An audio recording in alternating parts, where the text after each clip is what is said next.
Trapping is a very simple concept, and it does have utility for fighting and self-defense. The self-defense context is that if I cross his arms for a split second, and it's only a momentary advantage, I have his arms in an incapable position to defend himself. He'll find it very difficult to recover and get his hands up because his hands are in a crossed position, and therefore it's much harder for him to get into this position or get into this. In fact, his reality is that he'll more likely react by doing this. So there's always a preoccupation in Wing Chun for us to focus on trapping. Can trapping be engaged when you have someone who's moving around, punching like this and punching and slipping and punching?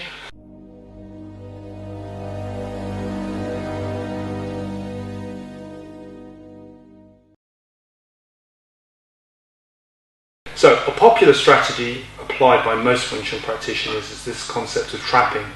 You can trap any part of the body in theory. If Ross puts his leg forward, I can trap his leg and engage his leg. That's considered a trap.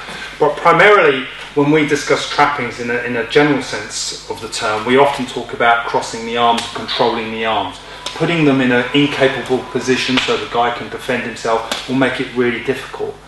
It's not to say that a trap is impossible and it's the ultimate in a confrontation or a fight. Not at all.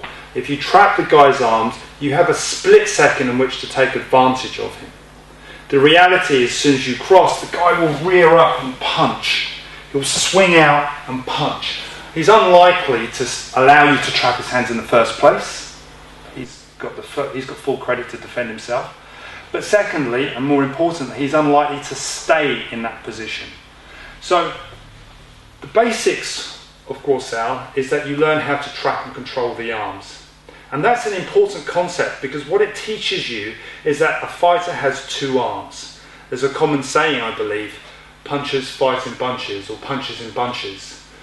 When someone comes at you, they'll often throw one punch, two punch, three punch, or just a flurry of punches if it's someone that doesn't know how to strike, but it's going to be a number of punches.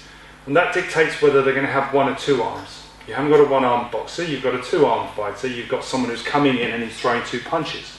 So what trapping does is it teaches this concept to appreciate that there is another arm. There is another arm that the person has that potentially will be a punch or is going to arrive as a punch any minute or any second after an initial one. So trapping gives the Wing Chun practitioner the ability to seek contact with the second arm.